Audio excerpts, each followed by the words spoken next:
BJP రాష్ట్ర నాయకులు కంది శ్రీనివాసరెడ్డి క్యాంపు కార్యాలయం ప్రజాసేవా భవన్ కు మహిళలు భారీగా సంఖ్యలో తరలివస్తున్నారు. ఇక కంది శ్రీనివాసరెడ్డి చేస్తున్న సేవా కార్యక్రమాలు ప్రజలు సంక్షేమాన్ని పట్టించుకుని ఎమ్మెల్యే జోగురామన్నకు ఆయన ప్రశ్నిస్తున్న తీరును చూసి ఆకర్షితులై ఆయన సమక్షంలో పాలోకి చేరేందుకు వచ్చారు.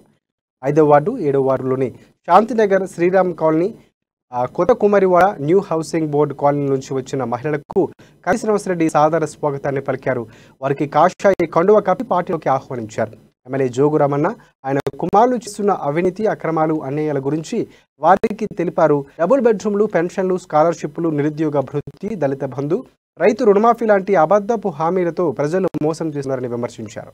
ఈ కార్యక్రమంలో ఓబీసీ మోర్చా జిల్లా అధ్యక్షులు గొర్ల రాజు యాదవ్, గిరిజన మోర్చా రాష్ట్ర అధికార ప్రతినిధి కొడప సూర్యరావు, వెంకటేష్ భోయర్, సంతోష్ సింగ్ ఠాకూర్, పలువురు బీజేపీ నాయకులు, కార్యకర్తలు పాల్గొన్నారు.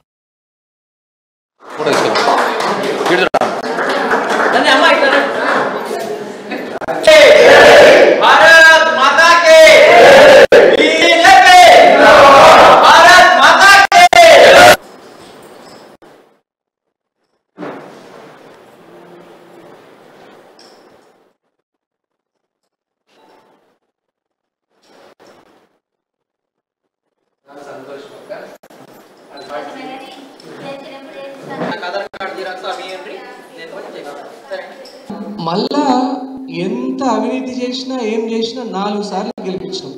4 సార్లు, ఒక్కసారి కాదు, 2 సార్లు కాదు.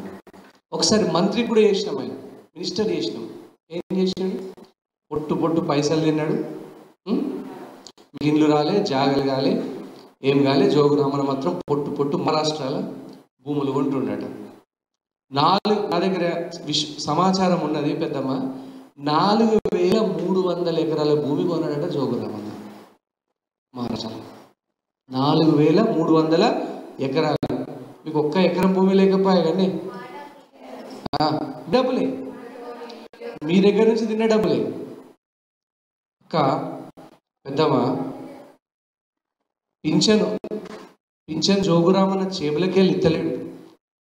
మనం కట్టిన ట్యాక్సీలకి వెళ్ళి మనం పన్నులు కడుతున్నాం. మీరు ఏ వస్తువు కొన్నా దాని మీద పన్ను కడతాం, మనం ట్యాక్స్ కడతాం. అర్థమైందా? ఇంటి ట్యాక్సులు కడతాం, నాలా ట్యాక్సులు కడతాం, రిజిస్ట్రేషన్లు చేస్తే ట్యాక్సులు కడతాం, ఒక సబ్బు కొన్నా ట్యాక్స్ కడతాం. ఇంకేం చేస్తున్నాడు?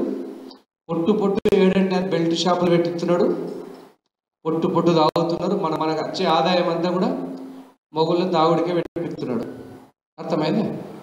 నేనేమంటున్నా అంటే మీరందరూ కూడా బాగా ఈసారి జోగురామన్నకు పెద్దమ్మ ఏం చేయాలి తెలుసా?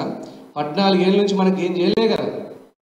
మంచికొక గడపర పట్టుకొని, మంచికొక పార పట్టుకొని, కట్టె పట్టుకొని జోగురామన్న అహంకారానికి, అన్యాయానికి బొందతందుకు పోదాంప. గట్టిగా బొందదవి అహంకారాన్ని ఆ బొందలు పెడదాం.